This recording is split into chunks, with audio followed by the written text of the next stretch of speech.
You're listening to the Wrigleyville Nation podcast. Season ticket holders and lifelong fans with neighborhood ties discuss Cubs news and neighborhood happenings.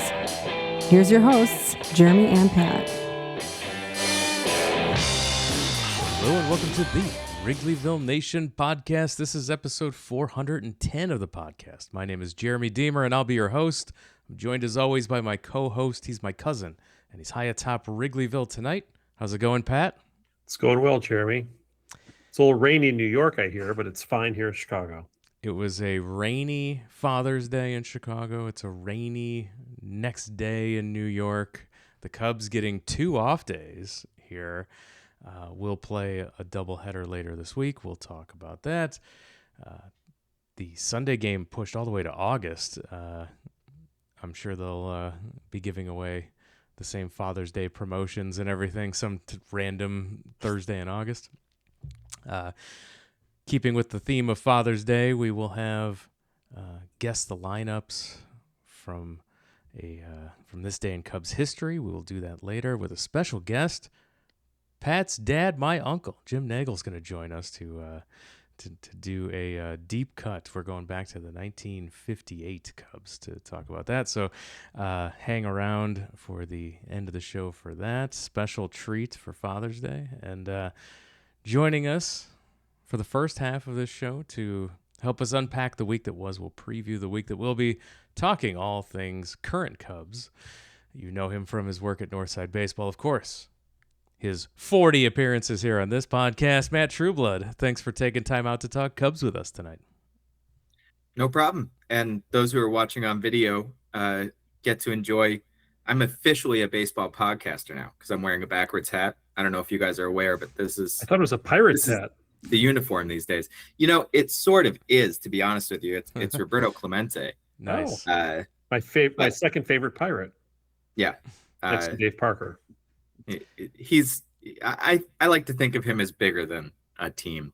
Yes. But really my flow is just out of control, not in a good way. It's it needs to be tamed. So you guys get the podcaster uniform from me tonight. And of course, the way you watch this podcast is via YouTube, where you can go to our YouTube channel, search for Wrigleyville Nation Podcast, like, subscribe. You can get the video version of the podcast there. Also, Spotify has the video version of the podcast. Coming soon to Apple Podcasts, but I haven't had time to set that up yet. So go get your videos. We're trying to send everyone to the YouTube page, help us work the algorithm, find other Cub fans. So easy, free way to support the show by sending us a like and subscribe over at the YouTube channel. Back to the business at hand. The Cubs last week played those Colorado Rockies again at home. After a disappointing trip out to Denver, Colorado came to town, and the Cubs were able to win 2 of 3.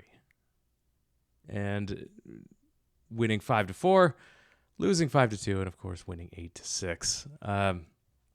This was a relief to see the Cubs bounce back. And there wasn't a whole lot of relief going on, but yes, it was relief. Yes. The Rockies did everything they could by playing poor defense, by having poor pitching, and they did everything they could to hand the Cubs a couple of victories here before the Cubs went on to play the Blue Jays and split 2 games. As we mentioned, the Father's Day game rained out. I was in attendance for one of the Rockies games, and I was with you, Pat, at the Blue Jays game. I think we were at both games together in theory, right? In theory, that's right. You were sitting behind me at the Rockies game. Like right behind you. Yeah, that's right. We'll start with you, Matt, on your thoughts on the Cubs being able to take 2 of 3 from the horrible Rockies. And this bullpen that you were bragging about at the beginning of the season. Tell us about that. Jed Jr. It was pretty much a standard Cubs-Rockies series, wasn't it? I think the Rockies are now in their 34th year of existence, something like that. And it's just the Cubs and Rockies have never played a normal 3-game series without some late lead change, some completely anonymous person having an insane game.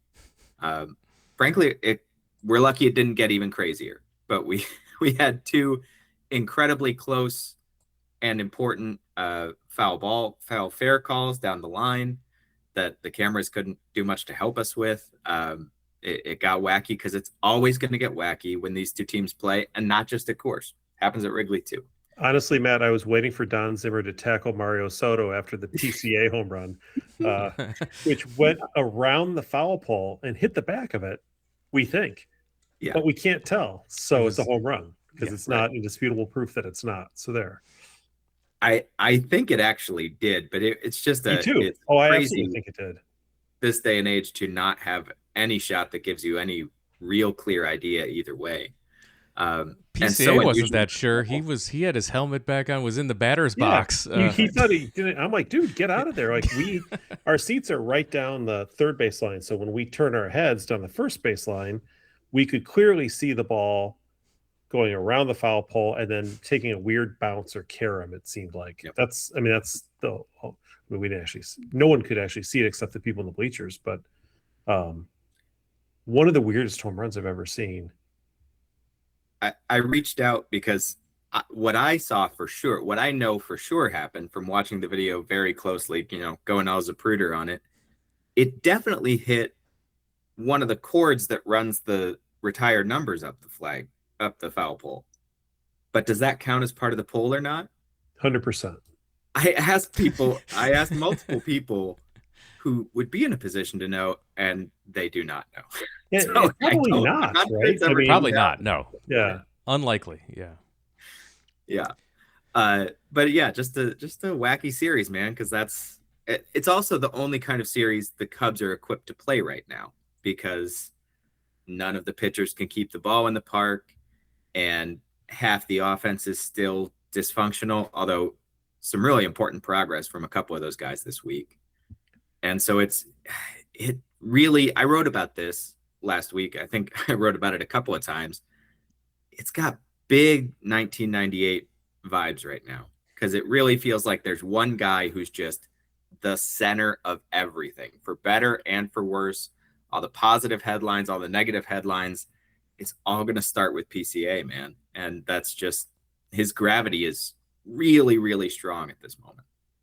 PCA hit for the cycle on Monday, and then wrapped up the week by getting NL Player of the Week honors for the second time.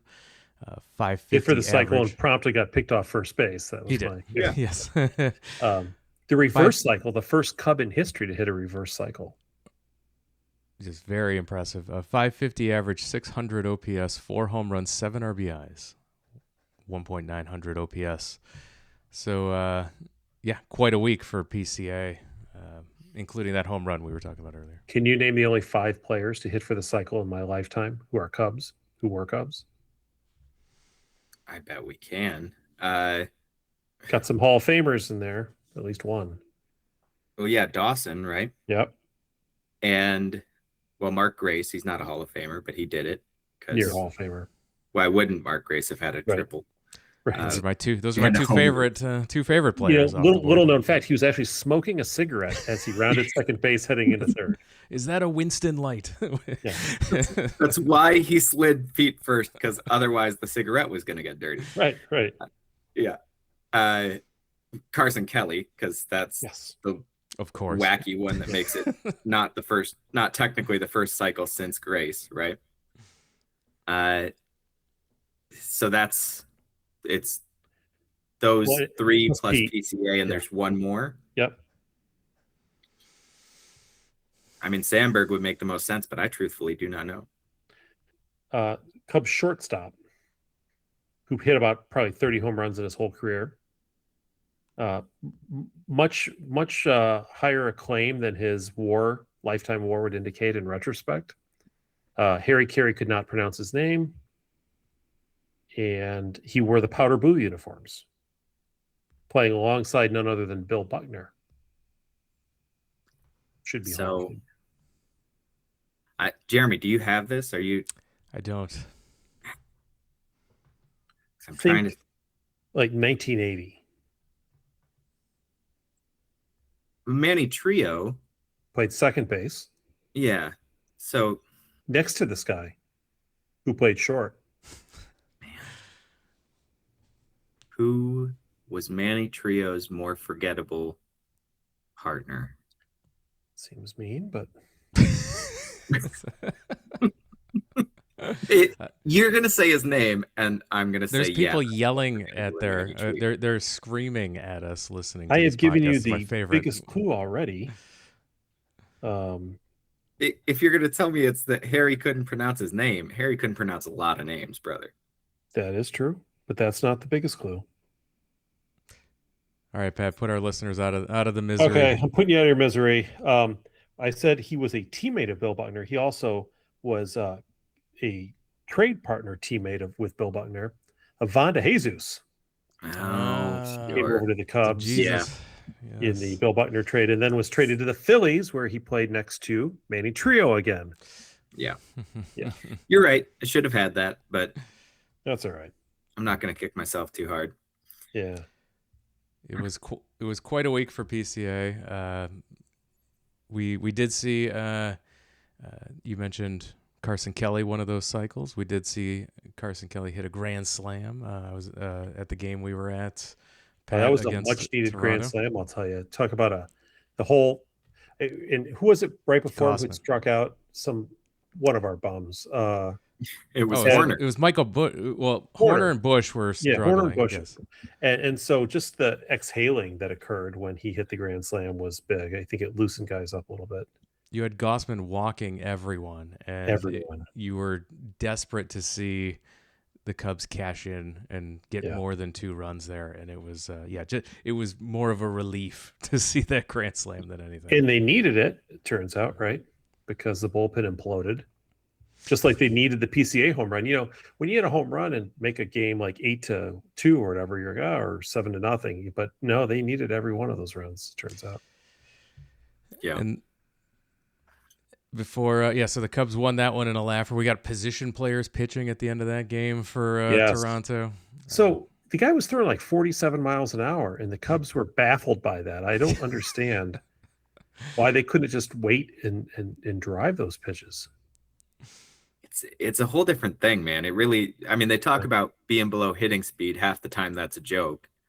You wouldn't want most of these guys to rejigger their swing for that one meaningless at bat to time up 47, because they're going to be facing 94 again and the next day. I'll tell you this, Trueblood, you send me to sluggers up to the batting cages and you throw some 47 mile an hour pitches straight over the plate. Even I can hit a 47 mile an hour pitch. Trust me. Right. But after that, I'm going to throw you 94, and what's going to happen? I can't touch that. No, I'd be afraid. I'd probably have to leave the cage. I know it seems so strange, and frankly, it's probably truer than ever that it is below hitting speed for these guys, because batting practice as we used to know it, that go out and have some 60-year-old coach lob the ball in from 45 feet out on the field, that's almost gone. When guys take batting practice on the field, it's part of some focused training method. A lot of guys don't even do that. They work on the traject machine. They work in the cages underneath. They're usually facing some version of something fast, something, they're training on something specific. They're not taking reps on softball speeds. So it really is something they just never see, never work on, have no interest in, basically. Don't any of these guys have like kids? Like they must play wiffle ball with these kids in the backyard. I mean, that's the kind of swing I'm looking for here, Yeah. That's how someone like Boyd blows out their knee. So maybe they don't play. Right. No one, in fact, the Cubs are all banned from playing with their kids for the rest of the season. It's kind of sad, but you got to do what you got to do. Yeah. It was also sad when the Cubs bullpen came in on Saturday, giving up a 5-run lead in the 7th inning, as the bullpen just completely fell apart. It's shocking that it's taken this long. They've had bad outings, but you feel like the bullpen could have had bad outings like this a lot more often than they actually do. I don't know. I will tell you, the Cubs lost to the Rockies, a 5-2 loss, where the guy by the name of Sterling Thompson hit 2 home runs and drove in 5 runs. He has 2 home runs for the year. They were both in that game, and half his RBIs were in that game. I thought to myself as I'm watching this happen, the Cubs can pretty much lose to anybody, right? It doesn't. I mean, talent is not an issue at this point. The talent of our foes, and so yeah, having a big lead, yeah, whatever. Every game it seems the Cubs play, either they lose or if they do win, it's a walk-off. They've had more walk-off wins this year than I can ever remember. But yet it doesn't feel like it's been a fun. The journey has not been fun, right? Yeah. It's been very frustrating. It's a lot of sigh of relief walk-offs. A lot of those, like, Yes. you let them come back and tie it or even take the lead in the ninth, and then you reverse that in your half or something. Yeah, Palencia's had 2 save opportunities, I think, this year. I mean, that's ridiculous, right? I mean, he literally, I think he's had 3, technically 4, but only 2 of them were even like traditional save opportunities. One was he came in with 2 outs and technically the tying run was on deck, so that was a save. Right. It has been, and obviously the big problem is now he's back on the injured list. Yeah. They spent almost $7 million this winter on Hunter Harvey, just expecting that he was magically going to stay healthy, which he's never done before in his life. And he's on the injured list, which no one's allowed to be surprised by that one. Palencia, it's a bummer, and they're trying to be careful with him, and I don't think he's going to be out a real long time this time either. But it's just too thin, man. You take a couple of arms that you were expecting to be high octane, high leverage arms out of that mix, and there's just nothing left because Phil Matana is healthy as a horse, unfortunately. Well, his 2-year contract. I'm not even sure he is, but yeah, it's that one's a disaster too. And that one is, we had a guy, Jeremy Tectile, at our site this week who wrote about Maton last year. StatCast has these new metrics out on how hitters time up pitches and stuff. Maton was the very best pitcher in baseball at making hitters not on time because he changed speed so well and he tunneled the cutter and the curveball so beautifully. That's gone this year. So it's not even just missing location and his fastball's a little bit down. He's also lost the ability to fool anybody. Yeah. Which I do think has some physical elements. He had that knee injury early in the year. I'm not sure he's 100% from that, frankly. Yeah. But it's also just really bad.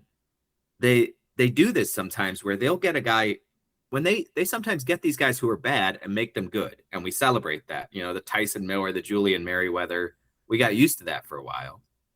They also sometimes take these guys who are good and put them through some sort of onboarding process during which they like throw out all the stuff that's made that player good to try and make them good in their own new way. And they've just lost what worked for Phil Maton, and I don't know how they get it back now, because it was always sort of a delicate balance, and he's in his mid-30s, and he may not be 100%. It's a disaster, man. What about Thielbar? What happened to Thielbar? Yeah, well, I think that one's pretty simple. Time. I mean, he's just I love that guy. I love his career story. He's come back from the brink a bunch of times, but it just looks like he's too old to do what he used to be able to do.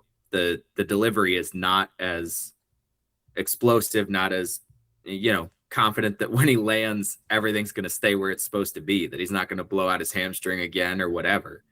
And the execution's gone right out with that.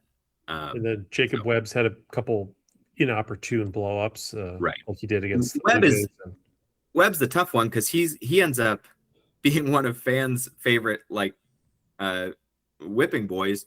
But he's one of their better relievers. Bad ones.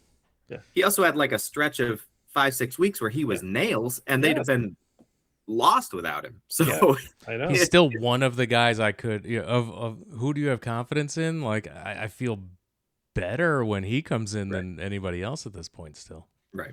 And Ethan I mean, Roberts the other problem is at this point. If you'd made some list coming into like on opening day, having gone through spring training, saw everything we saw, if you made a list of the guys you were most confident in, like number 3 on the list would be a guy who is healthy and pitching well. It's just that now he's been forced to be the team's number 1 starter in Ben Brown. Right. Like that's right. The cascade effect in all facets just the relievers who have been hurt or ineffective, pushing everybody else up the depth chart, and then having to pull Brown and Colin Ray and Javier Assad out of that mix for long and stretch. having Palencia be on the IL. Right. I mean, that's 4 pitchers right there. If they were all in your bullpen, it'd be a different story. Yeah. So yeah, man. I'm just gonna read this out loud. The next item on my agenda is: were Pat and Matt wrong about their long-standing PCA criticism? Skepticism. Yes. Different. So your PCA skepticism, Matt and Pat, I'll turn it over to you. Let me give my quick version of this, then I want Matt to give me the truth. Ready? Okay. So we all know that Matt and I had concerns about PCA's penchant for swinging at everything and for not seeing a lot of pitches and for having what I think it'd be fair to say last year, a lot of non-competitive at-bats versus left-handed pitchers and a lot of soft contact when he was going through these slumps, if any at all, right? Inexplicable poor swings. And during his slump last year in the second half, that came out, in fine form. However, and then at the beginning of this year, started off first couple weeks same way. But something I think, and it's be careful when you talk about somebody when they're at the height of any baseball player of the last 100 years in an 18-game stretch, right? Which is where we're at with PCA right now, or 19-game stretch. So have the best 19-game stretch in history. Okay, fine. But I have noticed even before then, starting even in April, frankly, PCA has done a couple things that give me hope for the future. One, he has had better at-bats against left-handed pitchers. 2, he has shown the ability not just to draw walks, of which he's almost matched last year's total and is probably going to double it, but the way he's done it sometimes, down 1-2 and then draws a walk, maybe fouls off a couple pitches along the way, not just like all pitches that were off the backstop, but actual taking the right pitches at the right time and drawing walks. And then, he does get some cheapo home runs, like the one down the line off the foul pole. It reminded me of the home run he hit off the White Sox last year in that Friday game where the 3-run homer in the wind. But he also has driven the ball, effectively at times. And I just think that my biggest concern from him was that he could go into a nosedive and stay there for a long time because of the way he approached the plate. And God help me, but I'm about to say that it seems as if he's figured some things out to the degree that he will slump and he will go into some moments where you're like, but I don't think they'll be as long and protracted. And I think, a week slump, a 10-day slump versus, a 2-month-long slump is a big difference. And because of that, and because of his defense, and because of his speed, he really does have a chance to be, dare I say, an 8 to 10 WAR player for a couple of years here. I mean, and I think he will earn that contract a lot faster than Nico Horner is going to earn that contract. So that's my analysis of PCA. Am I overly optimistic, Matt, or am I missing something here? I will start by saying I think all of that is right on, and I don't think you're wrong about it, or wrong to be optimistic. I want to put it this way.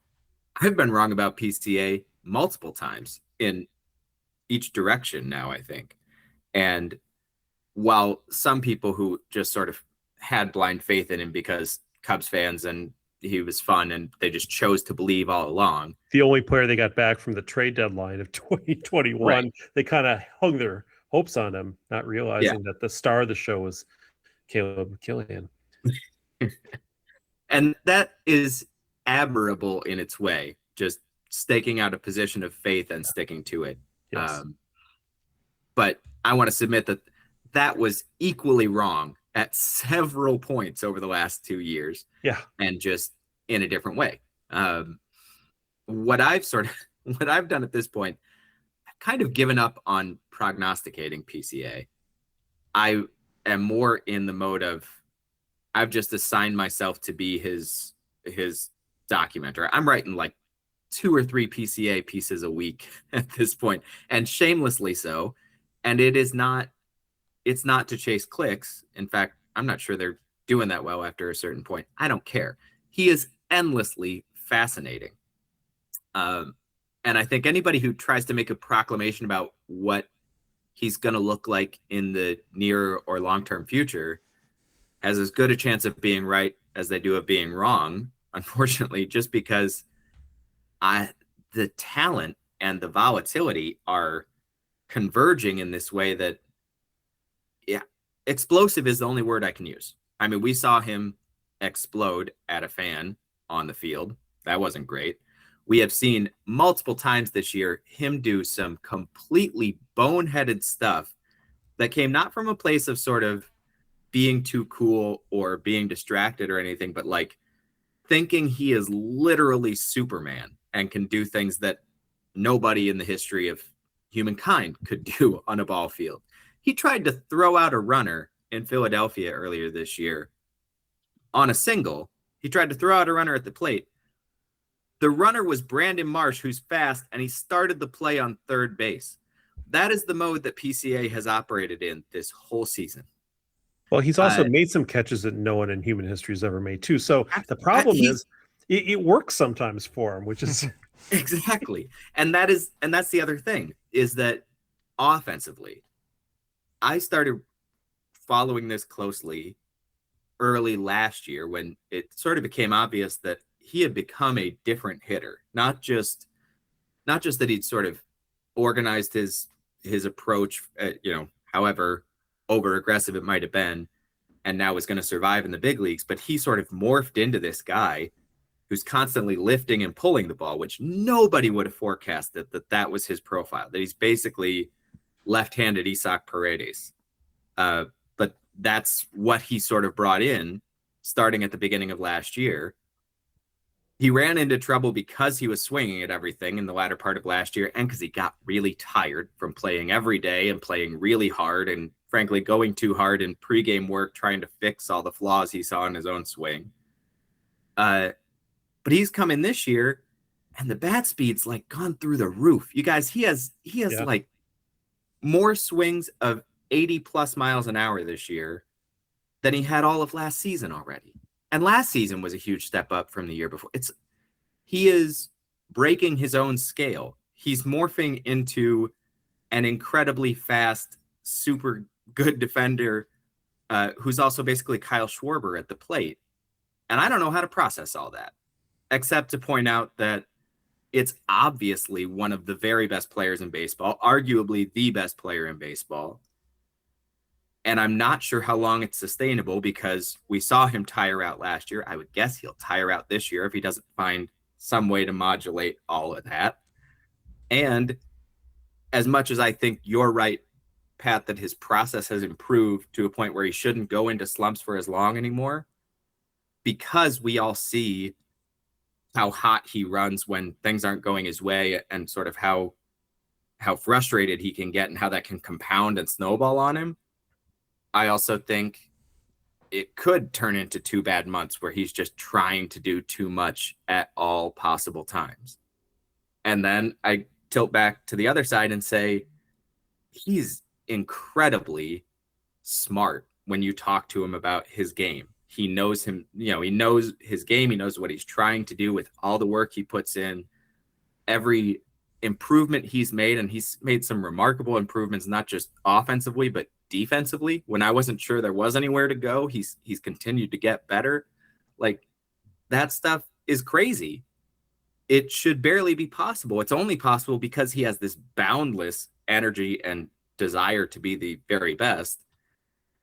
There's just a chance that that's going back to explosive, that he's just gonna like collapse on himself like a dying star from trying so hard to do all of that. And the pressure that comes with it and the fury of failure. So, man, it is breathtaking to watch. It reminds me so much of Sammy Sosa, and I mean that in good ways, and I mean that in bad ways. And, it's just hold on tight and hope bad stuff doesn't come.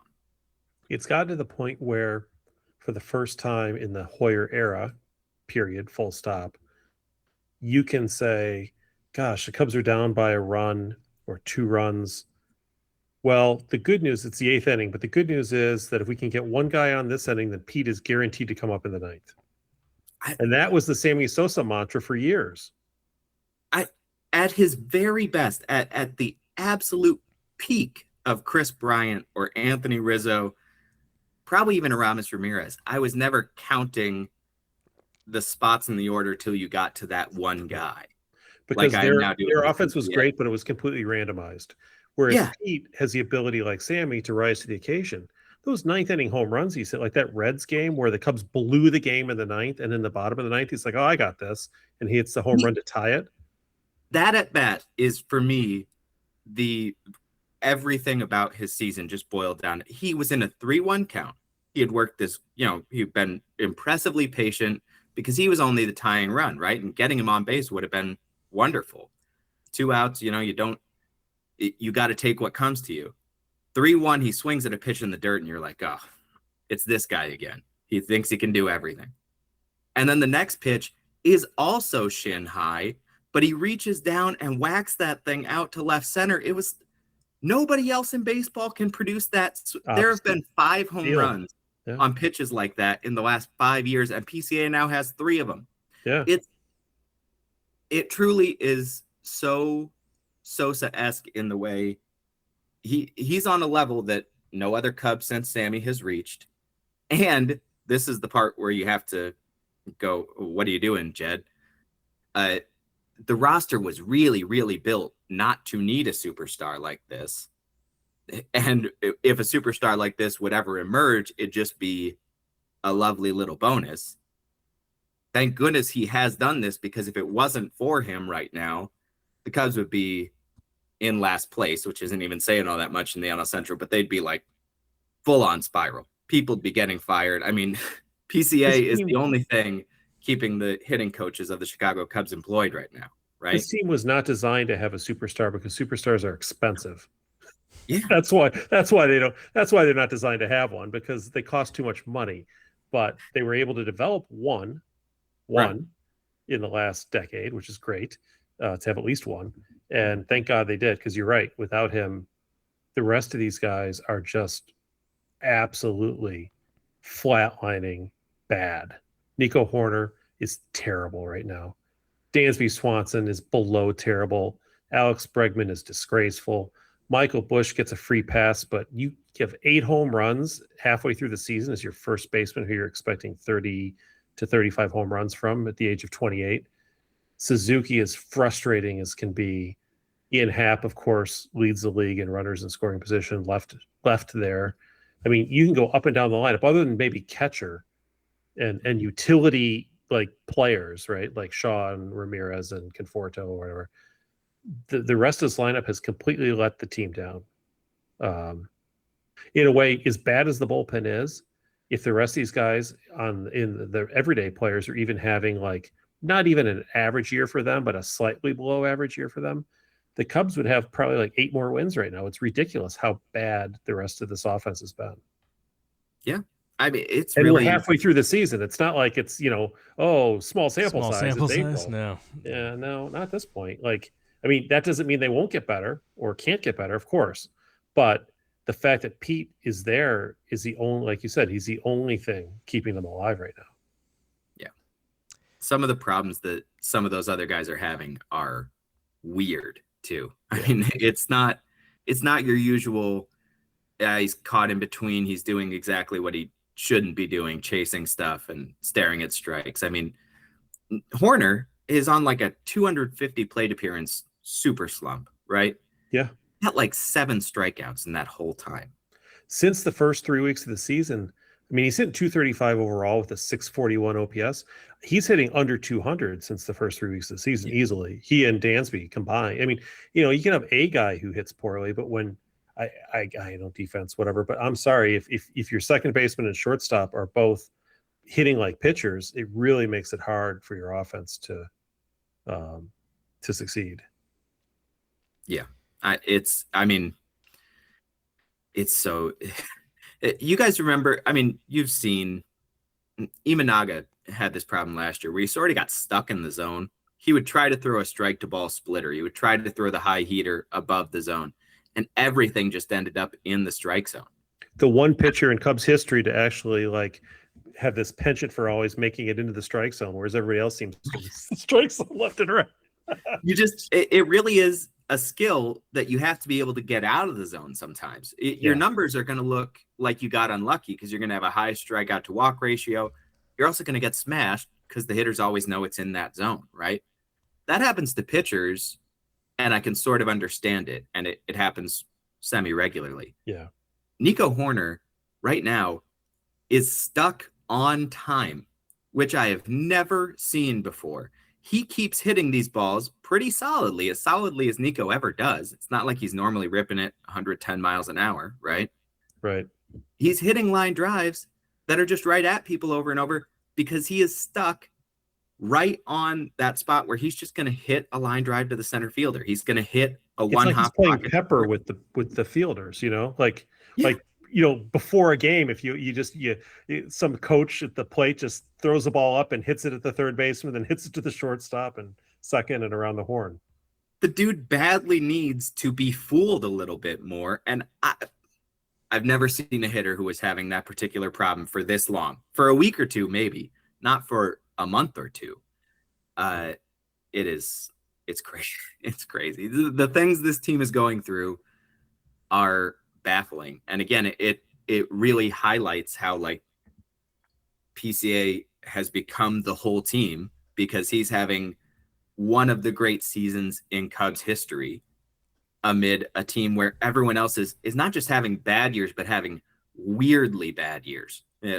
Boyd can't stop getting hurt in different ways each time. Now I know Matthew Boyd getting hurt, not technically weird, but he's had 3 different injuries and it's only mid-June.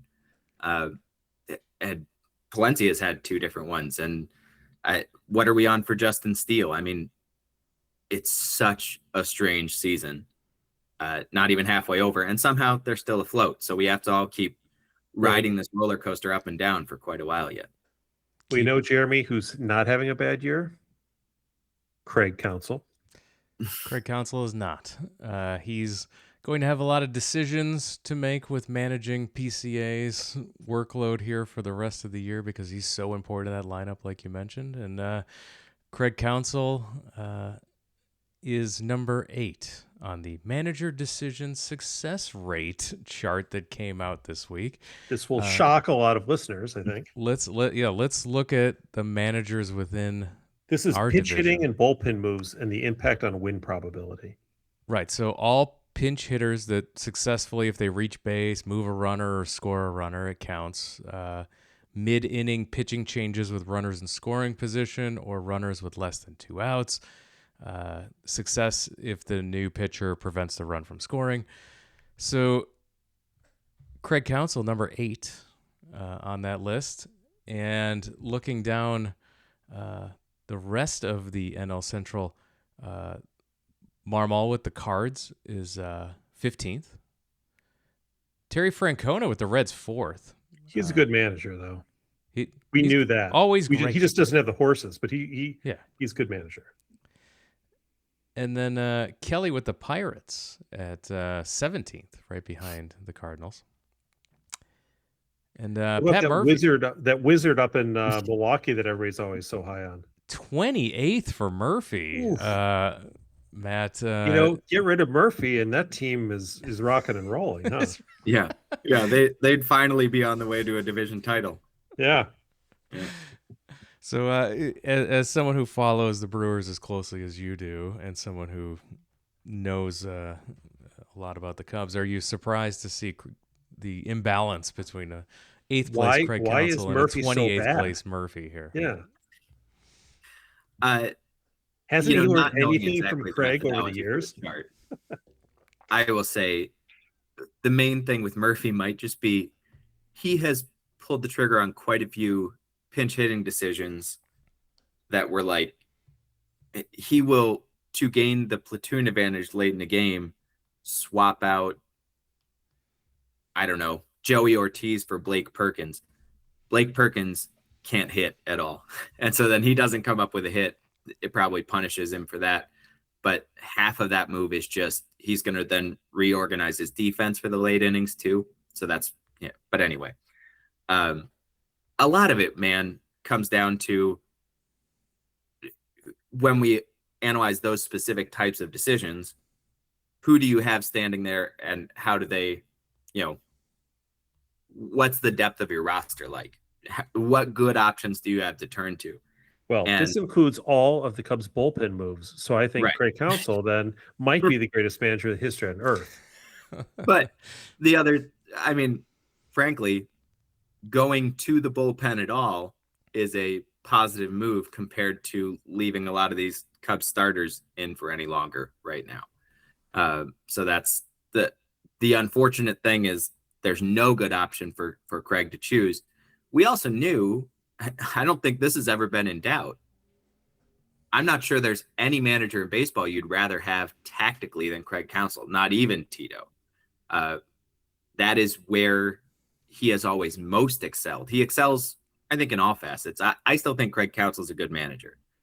He has not come in and done what I think it would have been fair to hope he would do with this team, but I'm laying most of that problem at the feet of the roster builders and of ownership more than of Counsell. But I also think where he's going to excel is making those in-game decisions. He's very good at taking the emotion out of it, knowing the matchups. He uses a little bit of intuition, and he's always thinking beyond just that moment in that game and sort of plotting out the 2 days ahead, the week ahead. He is willing to make those kinds of trade-offs, but he plays chess with the very best of them. So it doesn't surprise me to see him there at all. It also helps that for a good chunk of the early season, Michael Conforto is red hot. And if you pinch hit Michael Conforto, that was going to repay, that was going to pay off for you in whatever this metric looks like. So having a couple of hot hitters on your bench that you can turn to will help just about every time. But I also think, this is what Craig does best. He's a good man manager. He handles the clubhouse well, but there are guys who do that better, including Pat Murphy. What Counsell is going to do best is take you through a game, get you those 27 outs as best they can be gotten, look for chances to create runs. He doesn't do it the way that some guys do, where he'll sort of press the issue by calling for a bunt for a hit or a sack or a steal. He doesn't do as much of that as some guys do, but he is very good at maximizing your chance to win with the personnel you have. He just can't make bad players good, or in this case, good players who are performing poorly perform up to their expectations. In fact, his biggest weakness as a manager might be that he's going to trust a guy like Nico Horner or Dansby Swanson or Ian Happ to come out of a slump for a really long time and not make an adjustment or hit the reset button on a guy quite as soon as another manager might. Let's look ahead to the week that will be for the Cubs. Before we do that, we can touch on, there's one other bit of news before we get to the weekend. The MLB and player union negotiations are underway, and there was a proposal floated. A position was taken by the league for changes to the MLB draft and some of the minor league systems. Some of the highlights, and then I'll get your thoughts. No high school players draft eligible. Must be age 20 on September 1st of a draft year. The draft reduced to 12 rounds. Draft signing bonus pool cut in half. And undrafted players can sign with major league teams for the maximum of 10,000. So let's run down. Pat, I'll get your thoughts first on this. Obviously, this is a starting point to kick off negotiations, and it is aggressively signaling we've got more issues than just the cap to talk about. We also want to talk about the draft and the minor leagues. So this is a way for owners to save money on bonuses, for draft bonuses or paying players. What they don't say here, but what is obviously implied, is the notion that they would reduce the minor leagues even further than they already have, right? They're at 4 teams now, basically. They'd go down to what, 3, which I think would be unfortunate for a lot of small towns and for baseball in general. I did wonder, I remember when I was a kid, the draft was 30 rounds. Might have even been more before then. I mean, Mike Piazza was like a 39th round pick, wasn't he, or something super high. They cut it to 20. After the COVID year, they only did the 10, but then that was just a special thing. But they went to 20, and I thought 20 was a fair compromise at that point. Obviously, you don't capture everybody, but let's be honest, 20 rounds is a lot for a baseball draft, especially when you've got the international players coming in separately. Whatever. 12 rounds feels a little bit of a money grab more than anything else. And I do not like this high school part of it. Couple of reasons. So I was looking at the 1982 draft and comparing it to the 2022 draft, because those are players who, for the most part, those are settled drafts. In 1982, 17 of the 28 first-round picks were high school players. And I thought the number 2022 would be far fewer. Turns out 16 of the players in the 2022 draft were high school players. First round picks out of high school. These are guys, I mean, I would hate to not be able to see Ken Griffey Jr. or and Soto or some of these guys. Although I guess this would somewhat apply to international play. That's a little sketchy. They haven't quite worked that out. But there are players who are playing in the major leagues at age 19 and 20. And that's great. And this, I think, would push that back unnecessarily. Some of the great players of all time actually are guys who played when they're really young. When there were 30 rounds in 1982, there were 826 total picks, of which 304 were high schoolers. In 2022, you were down to 616 picks because shorter draft. And yet there were still 118 high school picks. And not everybody who's drafted out of high school goes to, signs with the major league team, but I feel like they should have the opportunity to do that. And the thing that I find interesting about this is, by restricting the movement of people, players in this case, baseball has this very odd nuance that no other sport has, right? The antitrust, exemptions, right? So I think you might get a lawsuit on that. And I don't know if I were the owners, if I'd really want to, if this is the hill I want to die on. Is it true that low draft picks typically don't make it to the majors? Yes, I suppose that's true. But how much does it really cost Major League Baseball? And how much goodwill do you build by having minor league teams in towns and cities all over the country and giving these kids an opportunity? Plus, some of these kids shouldn't. I mean, why are they going to go to college? What's the point? The beauty of having a minor league system, which you don't have in the NFL, is that guys who aren't meant to go to college, who have no interest in going to college, can just ply their craft as professionals in the minors, rather than go through this facade of going to and taking away what few scholarships there are in college, frankly, as it is, because these high school guys I'm mentioning would all get the scholarships, right? And there wouldn't be many left. So I don't know. I just think I feel like it's more of a money move, and I'm not a big fan of it all. I don't think it will make the college game precipitously better, but I do think that it will hurt baseball as a as a sort of an American franchise.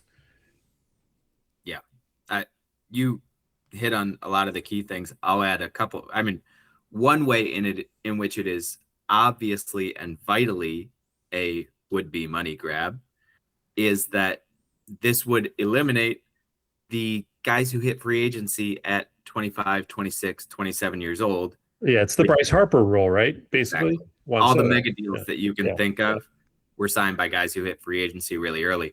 It's no coincidence that linked to this was the proposal that you alluded to for an international draft, which the players would become eligible for it at 18 instead of becoming eligible to sign as international free agents at 16 as they currently are.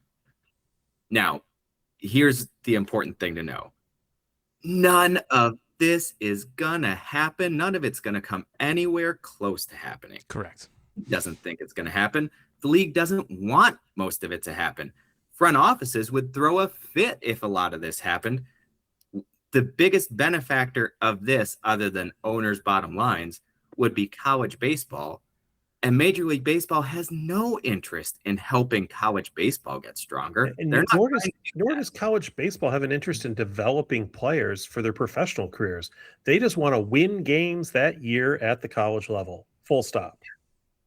And so why are they proposing this? Well, a month ago, they and the union lobbed their first main proposals about the things they really and truly care about back and forth, which was basically the owners want a cap and floor.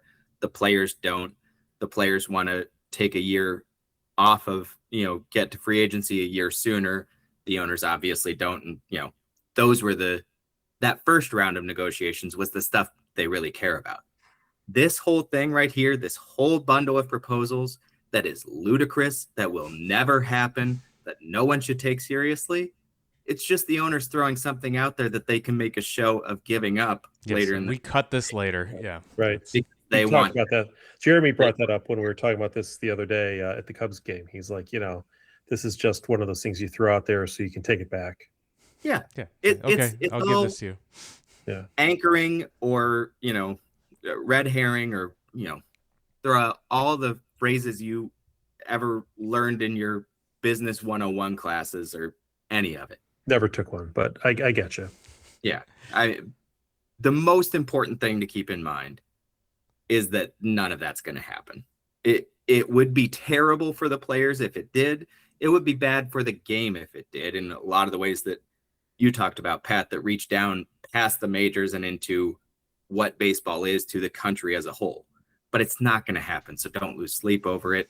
It's just billionaires, setting up, posturing for the stuff they really care about later.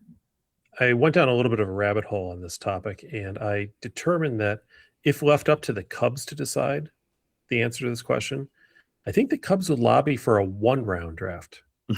And I'll explain very quickly why. So in the 60-year history of the Major League Baseball draft, the Cubs have drafted 2 Hall of Famers in the second round, Lee Smith and Greg Maddux. However, in the last 40 years of baseball drafts, guess how many Cubs have had more drafted in the second round? The second round. How many Cubs have had more than 0.2 WAR as Cubs in the major leagues? Drafted in the second round over the last 40 years. I don't know, like 3? You are off by 3. Oh, no. It is 0. 0 Cubs have had more than 0.2 WAR as Cubs. The only person on this entire list who's had more than 1 WAR in their career is DJ LeMahieu at 30.6. But as a Cub, he was at negative 0.2. Yeah, the Cubs have had, I couldn't believe, I knew the Cubs didn't do well in the second round, but oh my God, it's like a who's who of Jake Stinetts and Donnie DeWeeses and Cole Roders and Burrow Callaways and Brendan Davis. I mean, it's like a graveyard of names that I remember and guys who I was excited about who never materialized. Yeah. Looking at next week, the Cubs play 4 at New York, 3 at the Brewers. The New York has so Tuesday it's Cabrera, Wednesday doubleheader. Shota's pitching one of the games in the doubleheader. We're likely to see Assad as well in that series before going to Milwaukee. We'll get quick predictions here for the next 7 games. Matt, we'll start with you. Milwaukee 5-5 over their last 10 games as the Cubs are going to roll into town. Your thoughts, your prediction on the upcoming 7 games? That's a tough week, man, especially now that the 7 games are packed into 6 days. I'm going to say 3-4. I think we'll feel a little better about that than it sounds, but it's hard to go into New York and take more than 2 out of 4. And then they're getting both Mizorowski and Kyle Harrison over the weekend in Milwaukee. So that's not fun. I like how the Brewers have arranged their entire season around having Mizorowski pitch against the Cubs. So I don't know how classy that is, but I will, Jeremy, tell you that I think the Cubs are going to go 4-3 this week. Oh, okay. It is what we call a dead cat bounce. The Cubs did go technically 3-2 thanks to the rain out against Dylan Cease on Sunday to have their first winning week and since the first week of May when they walked off the Reds day after day after day. And I think the 2 days off are actually going to be really helpful for the Cubs. These are both rainouts where they didn't have to sit in the clubhouse for 6 hours, Right. but like they were announced like before you even had to go to the ballpark, basically, right? So these are like true days off. One in Chicago, one in New York. They're probably all out tonight. God knows doing what. But I do think that they desperately needed some days off. And had it not been for those 2 days off, they would have been in a stretch here where they were going to play 13 games in a row.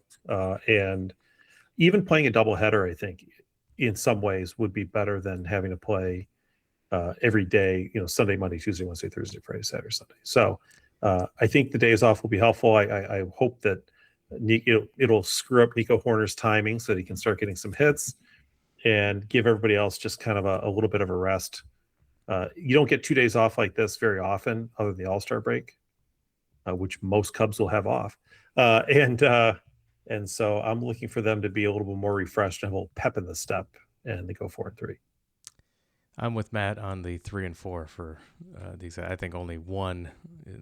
I was the Milwaukee. optimist last week. I was the only one who thought the Cubs would finish over 500, and here we are. Yeah. And here you are again, the optimist. That's a new tough brand mantle for me. Yeah. New brand. I want to leave you with this, and then we'll close the show. I saw a tweet from Matt Linder saying, posting a screenshot of a paragraph that was about the Anaheim Angels. The Angels announced that outfielder Jorge Soler has been reinstated from the 10-day injured list. Infielder Nick Madrigal has been designated for assignment as a corresponding move. The Halos added first baseman Trey Mancini, who was designated for assignment last week, elected free agency after being outrighted to AAA Salt Lake. So quite a paragraph of old Cubs there. The Anaheim Angels, once a minor league affiliate of the Chicago Cubs, apparently back in the... Yeah, man. Kyle Hendricks, Tommy La Stella. The Angels are where good Cubs go to die. All right. Well, we've got, Matt, all of the Cubs and Brewers fun that's going to happen this week. I'm sure you will have tons of articles up on your site. Please remind our listeners where they can find all your work on the internet. Mostly northsidebaseball.com. I mean, it's not strictly mostly that, but for this audience, that's the number one place I want you to go. We got lots and lots of good stuff for this very strange season, covering it and trying to figure it out along with the rest of you. Go there, and you can also check me out on Blue Sky at matrueblood.bsky.social, where I'm sharing anything else I write. I feel bad for Mizorowski. It's going to be a rough week for him. Here's hoping. Thanks he might again. strain his neck from the strikeouts. You strike out a batter and you twist your neck. I mean, you got to watch out for that. His fist pumping muscles, they get tired these days. Throw out his shoulder. Who knows? Thanks again. We'll talk soon, Matt. Appreciate it. And we close the show as we do every week with a guess the lineup of this day in Cubs history. And to help us do that on Father's Day, longtime friend of the program, you know him as my uncle and Pat's father, Jim Nagle. Thanks for taking time out to play a game with us on Father's Day. My pleasure. I hope I can do well. Well, happy Father's Day to you. Well, and thanks, Jeremy. Glad to have you on. Pat, I will hand it over to you to what year are you taking us back to this Well, day in Cubs history? Dad, you're going to have an advantage for this year because Jeremy and I were not with us on Oh. this planet at the time. Well, that's safe then. Yeah, We're headed back to the year unless there's paper evidence, I can say whatever I want. Right? pretty much. The year 1958. I believe you were 12 at the time. Probably. And the Cubs went 72-82, finishing fifth among all teams in the National League in record. Of course, there were only 8 teams at the time, so wasn't as great as we'd hoped. But Cubs drew almost 1 million fans that year, not quite. For the first time in a long time. On this day, however, the Cubs were playing the Cincinnati Redlegs at Crosley Field, which is no longer there. It's subsequently been replaced multiple times. And the attendance for this game was 6,335. It was a Saturday, 2-hour, 35-minute game. They used natural grass in 1958 to play this game. It was a day game. So I'm sure those things were fairly common. So the Cubs unfortunately lost this game 9-3. The Cubs' number 2 starter took it on the nose, going 3 2/3 innings, giving up 7 earned runs. Any idea who that might have been? In 58. Yeah. The number 2 starter. Yeah. Probably Drott or Drabowski. It would be Drott, Dick Drott. Dick Drott. Yeah. The famous duo, Drabowski and Drott, and that's all we've got. Well, all we got that year was Dick Drott with his minus 1.9 WAR. Yeah, he was like 2025 Ben Brown. He was better the year before, and then he dropped out of sight completely. Yeah, well, he was only 21. He's a young pitcher at the time. That's why everybody was second guessing what they did to him when he was 20. That they wore his arm out because and Drabowski was 22. So I mean, this was like the Wood and Pryor of that era. Yeah, I guess sort of close. Except they couldn't strike anybody out. Yeah. So there are a couple things to remember about the 50s. Yeah. Okay. There were no big free agent deals, nothing like that. It was before the free agent clause was allowed, I think, right? In the 1970s, yes, it was before that. That's right. Okay. So you see a lot of players change teams, but not too much activity on the trade market. I don't remember anybody saying, "Oh, it's the trade deadline." Did they even have one then? I don't know. But I'm not surprised to have grass and sunshine. Yeah. The Milwaukee Braves won the pennant that year behind a guy named Warren Spahn. Yeah. They had Eddie Matthews and was that 57? 58. 58? Okay. If it's did they go to the World Series then? They did, yeah. Did they for the first time, right? I'm getting them mixed up with 57, but anyway. They may have gone twice in a row. They had a pretty good team. They had a super team. I know their team better than I know my team, I'm afraid, because the Cubs team would be Ernie Banks, and that's empties the tanks. It was just Well, getting back to the Cubs team from that year, yes, we did not have Eddie Matthews. We did not have Hank Aaron. We did not have Del Crandall or Leo Burnett or Shea Sting or any of the other players that the Braves did. But we did have 9 players in the lineup, one of whom was Dick Drott. Now we only have 8 to go. Yeah, and one's Ernie Banks for sure. And one is Ernie Banks. Ernie Banks, by the way, do you know what spot he batted in the batting order back then? Almost always. 4th. Yep. Yeah. And I would know they call it cleanup. Yeah, well, and cleanup he won the MVP that year, his first of back-to-back MVPs.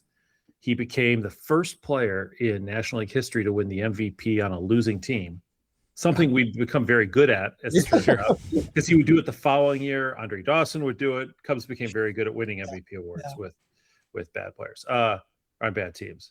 He led the league in games played at bats. He led the league with 47 home runs and 129 RBIs and a .614 slugging percentage.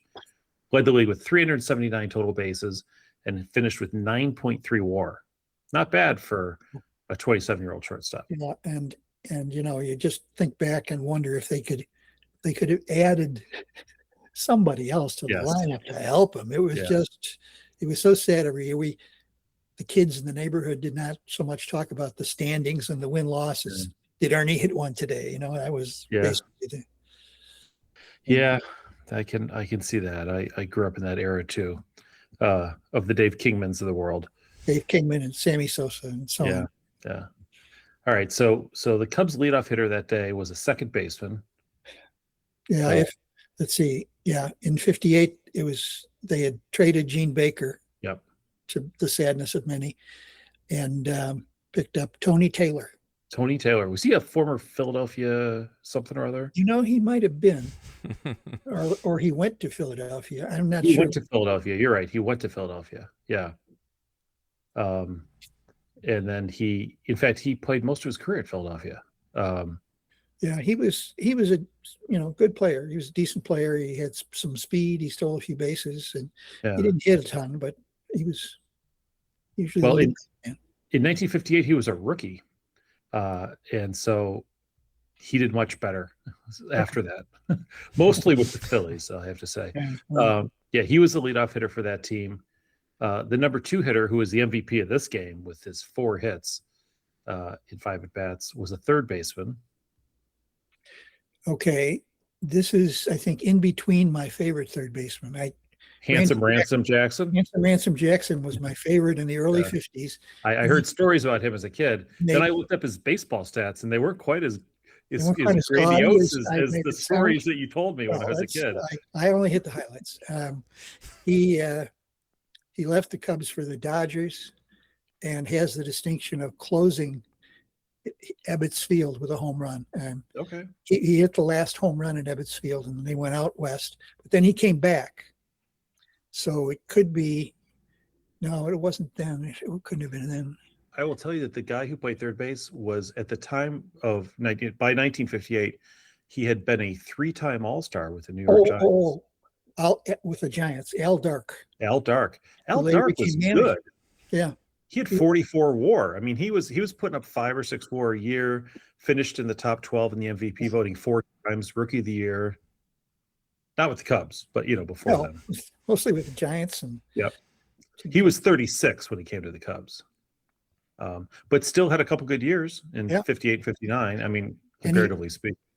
They were worried about the infield, and they'd struggled with Randy and Don Hoke and a couple of other players that still bounced around on 2 or 3 different teams. Oh, that's the thing. When you only have 8 teams in the league, you'll be wearing one uniform one day and one uniform the next. Yeah. I wouldn't be surprised if there are 3 or 4 ex-Cubs playing on the Reds or the Phillies or the Dodgers. The way people moved around. And that was, of course, just 5 years before the Cubs did finally get the third baseman. Oh yeah, in 61. Yeah. And Ron Santo. So I mean, we're really only we're I guess 3 years away. Yeah. From the Ron Santo era. If they'd only had those players from 3 years away in 58 or 9, or had transferred Ernie up 3 or 4 years. So he'd be in his prime a little bit later. Yes, because with Billy Williams and Santo and everybody. This year and the next year, obviously his prime. He was still good, but never quite the same. And he lost a lot of time to the minors and the military and things like that. He wasn't one of these 21-year-old rookies. He was 27 when he won the MVP. Ron Santo, I just see it now, like Jed Hoyer talking about how there's this sophomore in high school Cubs are looking at, and he'll solve our problems one of these days. But until then, we're going to go with Al Dark. I don't think he lasted that long. I think he was only a couple of years that Al played for the Cubs. He was at the end of his career. The number 3 hitter on this team was the right fielder. Yeah, I was going to say, normally you just put Ernie in the middle, 1 or 2 infielders above, 1 or 2 outfielders below, and they changed the lineup, like they changed their underwear.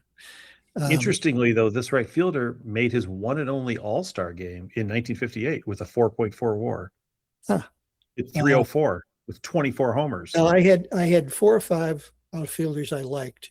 around this period, and I tend to get them mixed up, like when they came and when they left. But the best of them, I think, was Lee Walls. Yep, that's Lee Walls. That was he was nice. number 3 hitter, outfield. Yep. Yeah. So he was the complement to Ernie, but he was more of a Henry Rodriguez to Sammy Sosa rather than having like a true companion piece. Is 58 the year that 20 of them, or that 5 of them hit 20 home runs? You mean on the Cubs? Yeah. I've been 57. That is 5. Yeah, there were 5. Okay. All right. And we've now named. Remember who they are too. Yeah. Well, we've named 2 of them. So more to come in this lineup. Just wait. The cleanup hitter was Ernie Banks. The number 5 hitter is one of the 20 home run guys, and he was famous for something else that I have read about, but you may recall. Center fielder. Oh, this is when they had Bobby Thompson. Yep. A few years, the famous outfielder who saw the shot hit around the world, hit over the wall.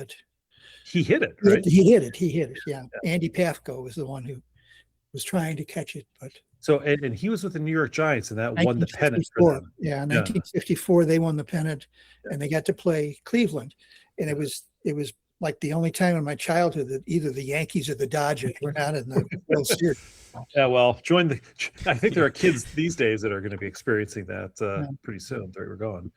And Bobby Thompson did hit 21 homers and drove in 82 runs and hit 283. I think Al Dark was on that team too. But yeah, probably was. Yeah, for sure. So Bobby Thompson was pretty famous.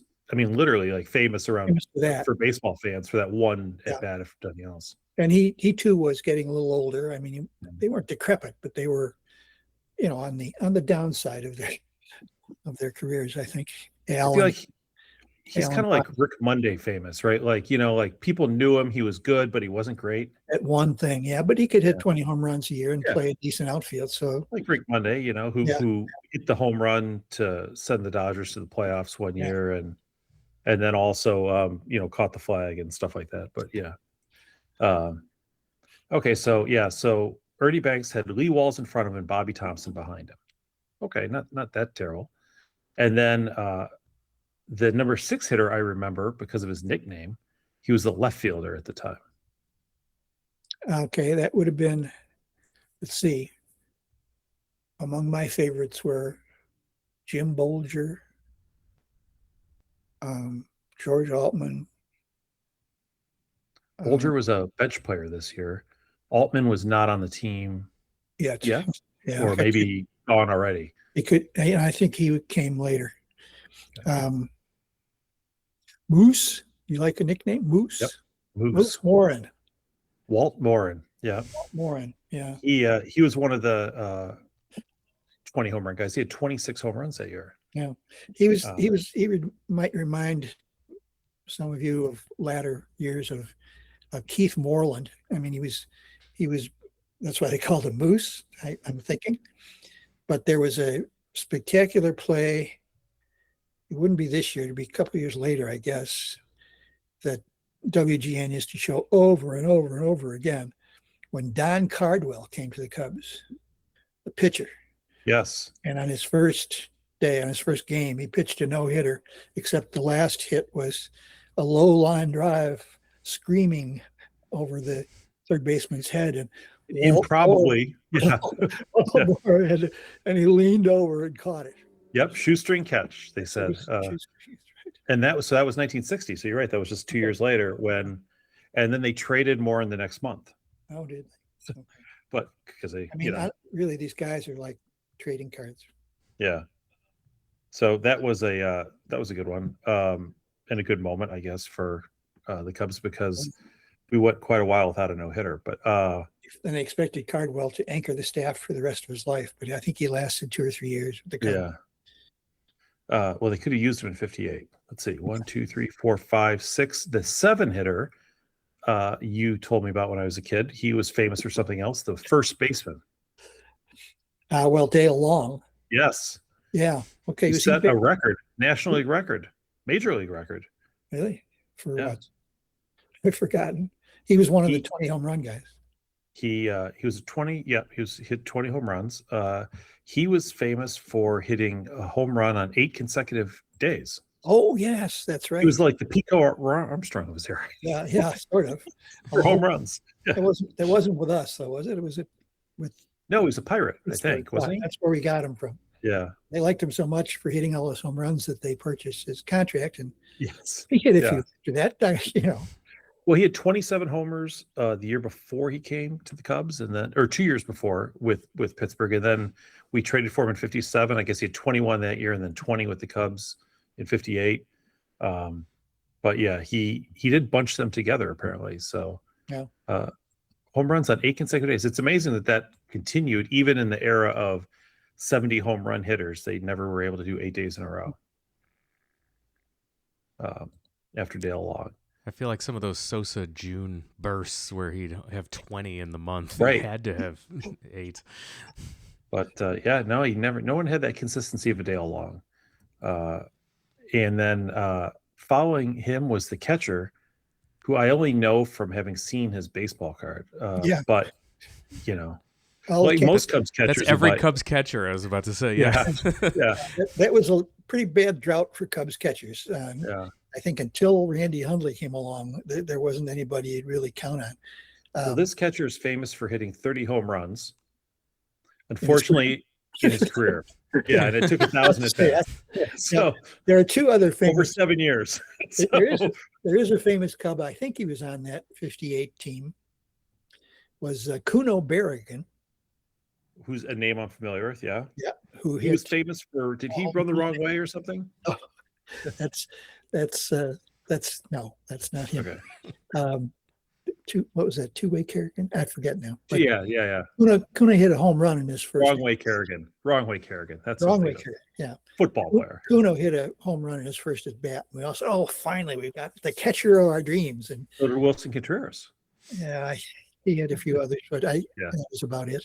That's not the one though, is it? No, because he wasn't a regular ever. There were two that era that I remember: Cal Neiman and Sammy Taylor. Yep, Cal Neiman was today's starter. Was he? Yep, but Sammy Taylor caught a few more games. Yeah. They split time.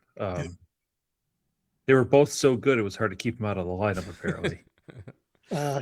No, they also had Elvin Tappy around that time, who later became one of the College of Coaches back in 1961 when they decided to experiment with the nature of baseball and have 8 coaches instead of a manager. This catching era reminds me of the like the Barry Foote, Tim Blackwell era, or Dave Rader and Mo Thacker. Yeah. Gary Cheedy was just a little before them. He was another one. And he was the one who got caught giving chew to the bat boy, got him sick, I think. No. Did he? Really? I thought so. Yeah. Gary Cheedy. It sounds like something he might do. Yeah. It was before they knew the negative side effects of I get it. chew. And then and so Newman was 8th and Dick Drott was 9th. So it went Taylor, Al Dark, Lee Walls, Ernie Banks, Bobby Thompson, Walt Morin, Dale Long, Cal Newman, Dick Drott. Actually, the lineup had a decent amount of power to it. Well, that year they did, Yeah. I mean, I guess it made up for the fact that their starting pitching staff had negative .2 WAR combined, all 5 of them. Yeah. So that was not ideal. And really they didn't use a 5-person rotation in those days. It was usually 4. Yeah. It was probably Jabowski and Phillips and Hillman and Briggs. Briggs. Yeah, I forgot about him. Johnny Briggs. The best pitcher on the team, arguably, not really a closer because they didn't really have closers, but I was going to ask you. Yeah. If you pick any game in the late 50s, chances are good that Don Elston is going to be in the game. Yes. Called him Everyday Don. Now, the Cubs got beat pretty badly in this game. It was 7-2 going into the 9th. So this is a game where you probably wouldn't have thought Elston would have pitched, but in fact, he did pitch. You're right. He was the Mike Remlinger, Paul Ossenbacher of the. You know that statistic in the column that says games finished. Yeah. Elston always usually did pretty well in that. So he pitched 69 games and he finished 39 of them. Yeah, that's pretty good. And retroactively had 11 saves, but they had no idea they were getting saves at the time. So he had 11. Yeah. Yeah. Well, that was also in the day when they had very few pitchers on the team. I mean, 10 or 11 pitchers was all you expected because the starters are supposed to go 9 innings. Glenn Hobby was also a reliever. Glenn Hobby was probably up and coming at that point. Yes. He was 22. Yeah. Had a good. They both actually were 2 of the better pitchers on the team. Hobby threw 168 innings. It's I mean, decent amount for. Some of those guys were throwing 200, and like you said, Warren Spahn probably threw 300 that season when he went to the World Series. But so the Cubs pitching staff, I think, is what was holding them down that season. Well, yeah, it certainly didn't help much. And I'm afraid to say, even though that they got 5 guys got 20 home runs, so there's always danger up there when you spread out 20 home runs over that many games.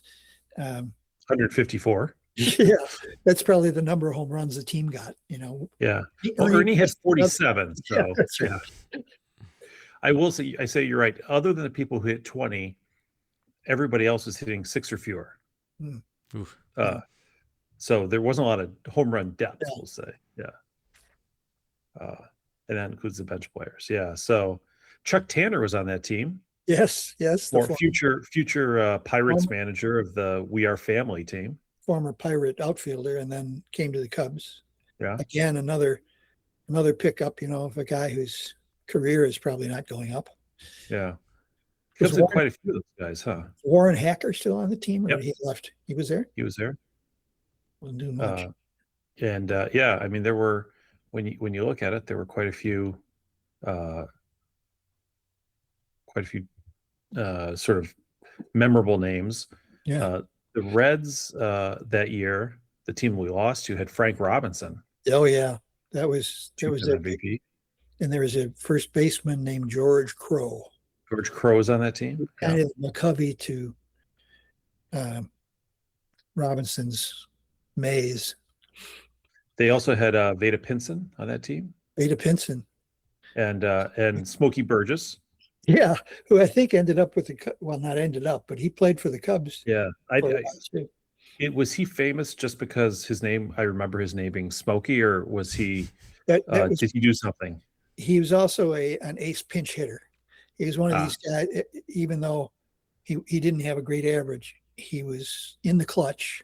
He could put the bat on the ball and make things happen. Didn't strike out as much. That team also had Dee Fondy on it, who was a Cub. Dee Fondy was my favorite first baseman back in the early 50s.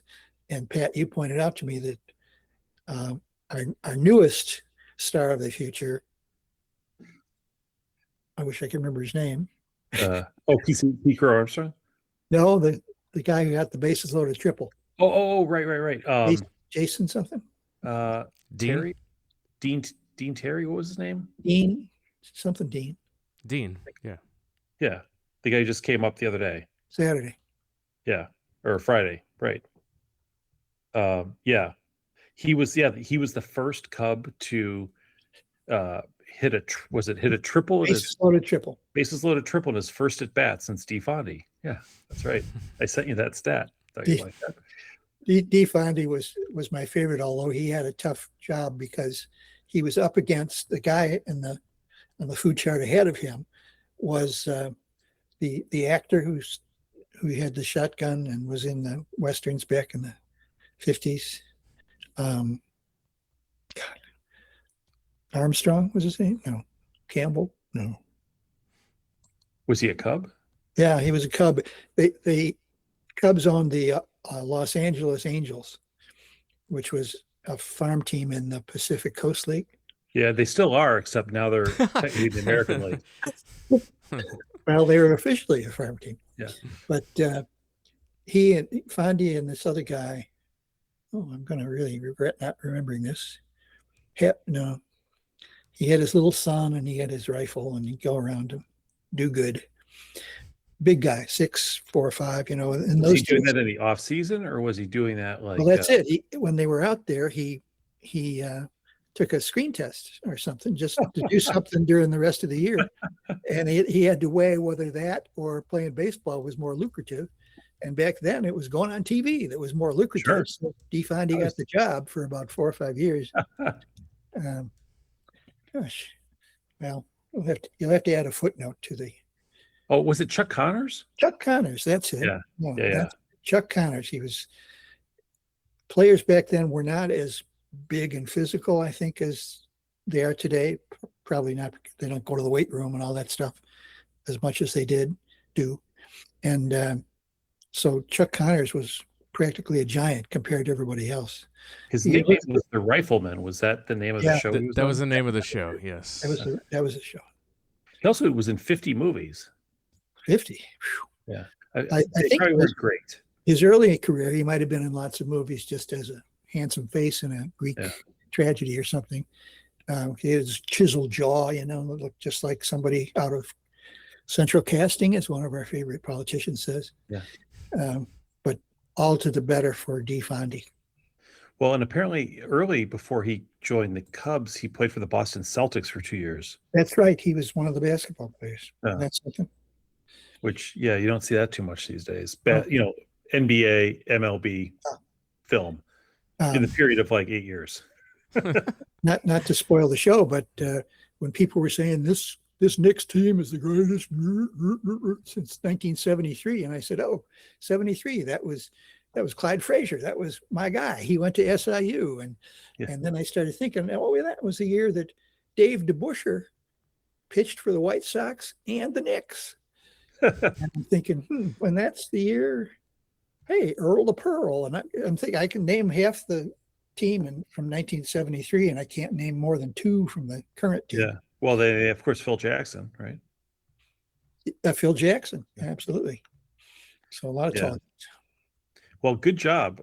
You did better on the 58 lineup than most of our guests can do on the 2008 lineup. I'm incredibly impressed, including going deep into bench players and everything. Yes, well done. You gave me an excellent set of hints. Thank you. Yeah. Well, and I feel like it's always easy to remember the teams from when you were 12. Pretty much. And the teams from when you were like stared at their names in the basement a lot, you know. Yeah, and before screens and whatnot, you know, all you had were baseball cards and cards and the radio. Needed.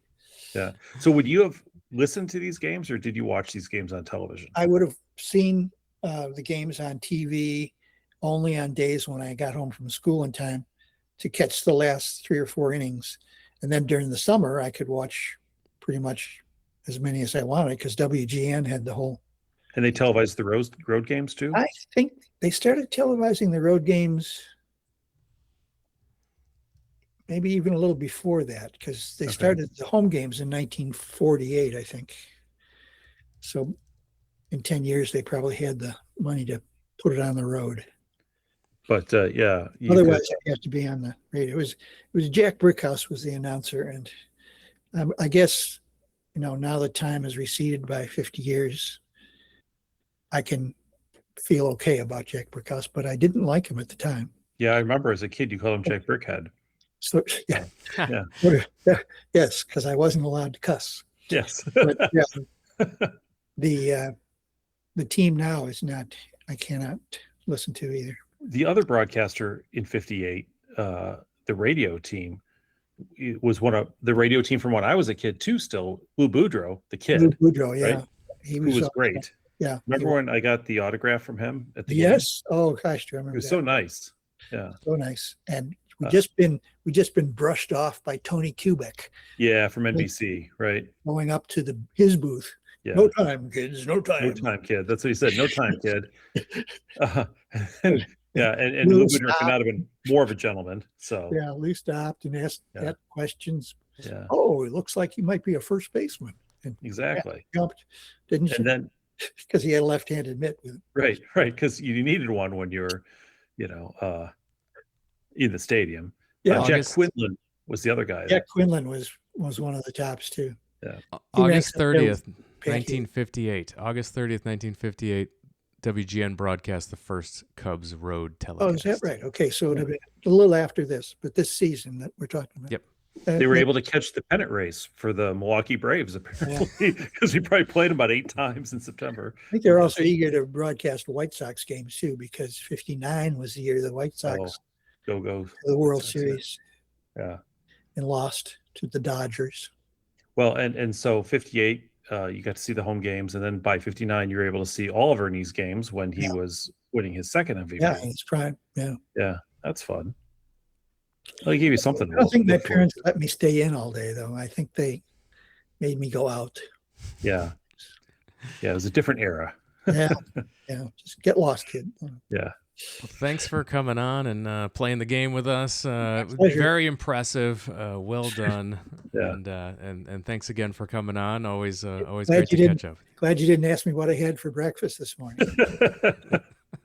Well, happy Father's Day. Thank Yes, you. Happy Father's Thank Day. you, son. Thank you, nephew.